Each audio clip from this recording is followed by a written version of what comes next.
Hey, yo, we talking all the facts. You're blind, baby. You're blind from the facts. With the Lawfather, William Franchi. You can't handle the truth. On the Hip Hop Study Hall podcast with DJ Ekin. DJ Ekin, it's back, man. The Hip Hop Study Hall podcast. And as promised, one part learning platform, one part inspiration, all things to culture. And of course, I got my guy back. You know what, today? Do you have a pitch like that you have for yourself when you introduce yourself? Do you have a pitch? For in here, yeah. You do? Oh, yeah. Can I? Because I've never heard the pitch. Like, I just know you because you're like a really cool guy. Like, you're like a really cool dude to me. You're not like you really know your law stuff, but you don't strike me as like you're like a lawyer dude I think I could run into in a bar and then be like, yo, I'm really cool with this lawyer dude. And all my boys be like, you cool with yeah, bro. Like, I'm cool with this dude. Like, not just go to his office because I got a case. Right. Like, we hang out. Like, so let me hear like your pitch, and then that's your introduction to yourself. So this is what we would do on my show, which I appreciate the fact that you've clearly never listened to the show, but damn, bam. But on that note though, I hardly even listen to a playback of my own podcast. That's fair. So there's that. I mean, so there's that. So we are here in Lawfather Studios, right here actually, I can't even get my own pitch right. Hold on, let's start that over. Right here in Lawfather headquarters, we are in Lawfather Studios. Boom. And obviously, I'm not doing something right with Jason because I need to set up the Hip Hop Study Hall studios because like it's late. Like I'm a fan of that. When I walked in, that was the first thing I saw. That is my favorite. That is my favorite sign that we have. Welcome to the family. Welcome to the family. The Lawfather, back on the Hip Hop Study Hall podcast. Always happy to be here. And we are here in Lawfather headquarters, which is new for me as I start moving around. First things first, I want to get into this conversation as we continue what happened last week. But before we open the cameras and before we open the mic, all that good stuff, we were just talking about, we were having guy talk, right? And I threw the question out in the room. And sports guy, music guy that I am, let's get your opinion. What is Antonio Brown doing right now?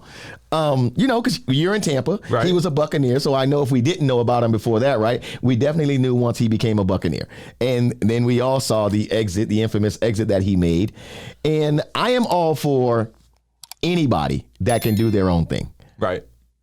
But as a fan of football, somebody who watches the culture, life in general, your thoughts on what is Antonio Brown doing right now? Well, I'll take it a step further because I actually used to represent NFL players as an agent, so I've seen a little bit of the inside. Okay.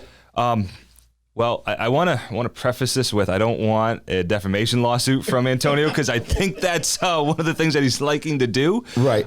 Something's off. Right. It just screams of something being off. And having had friends that played professional football, having represented professional football players. Right. It's really easy to miss those things, and those guys, I'll generalize it as a whole, they don't know what's going on necessarily that we see, right? So we have the luxury of seeing it from the outside looking in, right? And whether it's from the level that we see it with Antonio Brown, being that I don't know him personally, I don't think you know him personally necessarily, right? Nope. That we've been in and around private circles with them, but guys that I've been around with in private circles, right? That you see it from the outside, but they don't see it. To them, they're fine. To them, there's absolutely nothing wrong with them, right?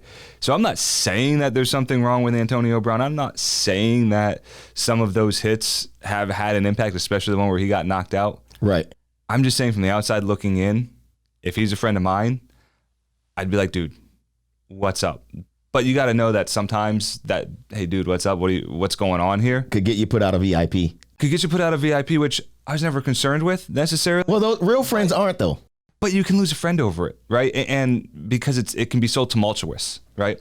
And look, one of the guys that I was friends with, I'm no longer friends with over that same thing, right? That same concept. So, it is what it is. And it's a difficult thing. So, I would think, my opinion at least, there's something going on. I don't know what, but I don't think he's going to have a really good music career. But you're the music guy, so. Yeah, before I even get to the music, let me back up just 1 second. Let's talk about, I'm glad you brought up the real friend and we were talking about the VIP thing, because here's my take on that. If I, as a real friend, tell you the truth, and there's a respectful way to tell the truth, right? and then you decide that I don't belong in VIP with you and now I'm out of the entourage, I'm okay with that. Like I really am, because and just like you said, because to me, real friends are not yes men. Real friends tell you what you need to hear, not always what you want to hear. Right. You know, and I'm not saying that a real friend doesn't encourage you. I'm not saying that a real friend isn't like, bro, when he knows you should have caught that ball, right? And he's like, that's a little bit on the quarterback, dude. Like, you got them all, right? Yeah, we all could do that. Right. But if your friend is genuinely, to me, and making a fool of himself might be a stretch, so I'm not going to say he's making a fool of himself, but I'm like you. Football is this guy's life, right? Yeah. And I do believe this part. I think that without football, he's somewhat lost. Say what you want on all your social media. That part I have been around. Not him personally, but dudes who are into this rap game, who are into this hip hop space, who are into just what they're into, like it's their dream. Like even me, sometimes, like when I first didn't have radio, I was lost for a minute because I thought radio was what made me, not realizing that even my second situation at radio, you kind of came after me because I was hot. Yeah. You know what I'm saying? So I had something to offer, you know, and he is still a dope player. But I think without that, though, he's trying to find something to grasp onto, right? Yeah, and I think you see that not just in athletes, but right. but in, I mean, anybody in any walk of life. You do something for long enough, and it makes you who you are, right, wrong, or indifferent. It just does. I mean, how many lawyers out there are 65, 75, 85, right, still going at it, and it's like that dude's just going to sit and die at his desk, right? There's nothing else to, like, that's who he is, or that's who she is. Right. So it's not relegated to just any one thing, but, you know, look, you know, as an athlete, the better player you are, the more you can be a giant pain in everybody's butt. Right. And he's that good that he can be a giant pain in everybody's butt. But has he exceeded that? Yeah, because I think here's the part to me that I think that he might be missing. And again, this is our opinion here, right? The people whose butt pause that he would want to be a pain in, though, they might be a step away from being done with him. See, because here's my take on, like, a lot of times when I see these athletes that are around, like, you know, that come and move into the hip hop space and the party space and that sort of thing, right? In all reality, let me be real with you. We don't really want to hear their music. We really don't. Like Kobe made music, Allen Iverson made music. You don't get much greater than that. No. And even Kobe, right? We look back on it and be like, Kobe did that. But we ain't really buy it. No. We ain't really buy Kobe and Tyra Banks single. We ain't really mess with the Kobe album. We ain't mess with the Allen Iverson album. Not really. I mean, some of the greatest ball players I've ever seen. And that's how I feel about Antonio Brown, right? You can be in every room with the rapper. Like and people to me who really take the music thing seriously, I can see them always being in a room with Antonio Brown, but I don't see them even taking seriously his musical career until he really shows them some music. You understand what I'm saying? Like, yeah. Auto-tune aside, like I could put auto-tune on you right now, put you on the right beat, and we might get lucky. I'd be a star. You got the look. This sounds like a challenge. We just got to get the song right, because you got everything else going. Right. And we can sell it. We could do it in the blazer and tie, suit and tie. You know what? Maybe we should we got to get you a jingle. I think we should make that happen. We got to get you a jingle. Let's do it. If we get you a jingle, I'm going to make the jingle notes here. Oh, he is, those of you who are listening, he is actually writing down these notes. So while he's writing, I will let you know that, see, I don't have to worry about anybody coming after me for defamation on my own show because there's like 3 people who listen, but I probably have to be a little bit more cognizant on here because there's probably like 5 people who listen.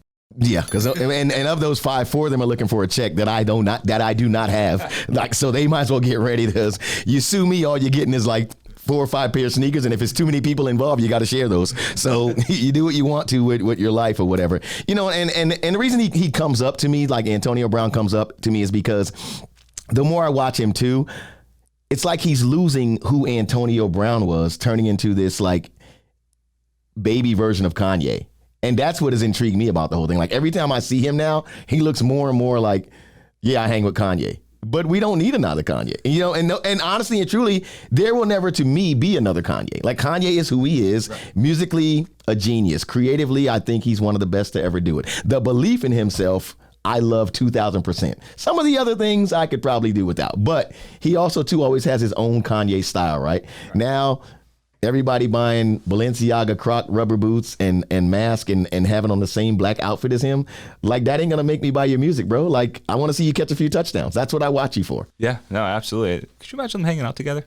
They do hang out. That's what I'm saying. They actually not philosophically hang out. They actually physically hang out together. Well, they've been spotted at games together. He is dressing exactly like Kanye. Oh man, this could be fun to watch. Yeah, and he's also, if I'm not mistaken, he's been given a position inside of Kanye's Donda thing as somewhere involved in either all of sports or just the football portion. Imagine them in a room together. I don't know about I'd love to watch that. I'd love to just watch it all just unfold. Well, speaking of rooms, and this is another fun fact. Just came out that Kanye might have had Kanye came out of a hotel and then two girls came out. I guess that's not for this episode. That's another thing. But yeah, that might be it. That's a reality show, right? Him and Kanye in the house. That's what I mean. Yeah, him and Kanye in the house, and we'd have to get some other people in that house. But boy, him and Kanye alone, that could sell some video there. Kanye and AB's house. We need to make a note on that on the notepad. Our house. That's what we just call it. Our house. And every day they be claiming who owns more of the house because of the amount of money that they make or whatever they're doing. By the way, Kanye old stuff though, to just jump back on that was awesome. I haven't listened to any of the recent Kanye albums, but his first album. Yeah, I mean, the Kanye period though is. Kanye's very, very different to me. And honestly, I don't even listen to much of his new stuff as I did the old stuff. But I think what he has mastered too, though, is keeping people so intrigued that now he's actually selling the process. Yeah. You know what I'm saying? Like Kanye literally made like $6 million off of those listening parties. And the album was never finished. So you kept coming to hear unfinished product, and then he would tweak it again, and you were in the process the whole time, which is giving a listener or a fan even more of the experience, right? And he was making a gang of money and hadn't even put the album out yet. Maybe, because I know we talked about Kanye last time, right? And we kind of focused on maybe he's crazy or really not all there, right? Right. Maybe he's a genius. Well, maybe all of this is a show and he is very sound-minded and knows exactly what's going on. And he is making a boatload of money over all this. Well, I will say the money keeps coming in. Yeah. The problem I have with it, if it is a show, is him attaching it to real life things. That's if it's a show. Now, if it's a show, right, the part that I really have a problem with is when he does things and then he takes it back to, you can't laugh at me because I have a mental health condition. You understand what I'm saying? Like you can't be an ass crack and then all of a sudden, like when you get called out on it, it's suddenly your mental health issue. Because at some point you have to address the mental health issue if you're going to fall back on it. That's true. You understand what I'm saying? But I will say I am in agreement with you when we talk about the creative process and how he does it, the amount of records that he's put out and the amount of records that he's sold. Even this new film Genius, right? Just to be filming a documentary from the start of your career is genius to have it now be a $30 million deal for someone else and the amount of people around Kanye who have blown up creatively, like all the way from, he's had an influence on everything, fashion, everything, like, and they thought he couldn't do it. Right. So for that part, I will agree with you, genius. The way he's handling his divorce, me and my boys have gone back and forth where they think, man, when you're fighting for love, you're allowed to do anything. I don't agree with that. And as a lawyer, would you advise your client to do anything for love? Not like posting on social media. I'm doing it all publicly. No, I mean, look, at the end of the day, he's got kids and that's kind of the tragedy in all of it, right? I mean, He and Kim can do whatever the heck they want. They can not beat each other up physically, but they can beat each other up with words all they want. Fine, cool. They're adults, right? And I by no means am advocating for anybody to really kind of go after anybody else, right? But I mean, when you talk about the fact that they have kids, like just get it over with, figure it out, just let the kids move on because it's hard enough for them as it's hard enough for any kid to go through a divorce, let alone something that's extremely public. Stop playing. Don't forget, man, hit that subscribe button right now so you can catch all the updates and all the haps here at Hip Hop Study Hall, all right? It's your man, DJ Ekin. I see you. Subscribe. Hit it now.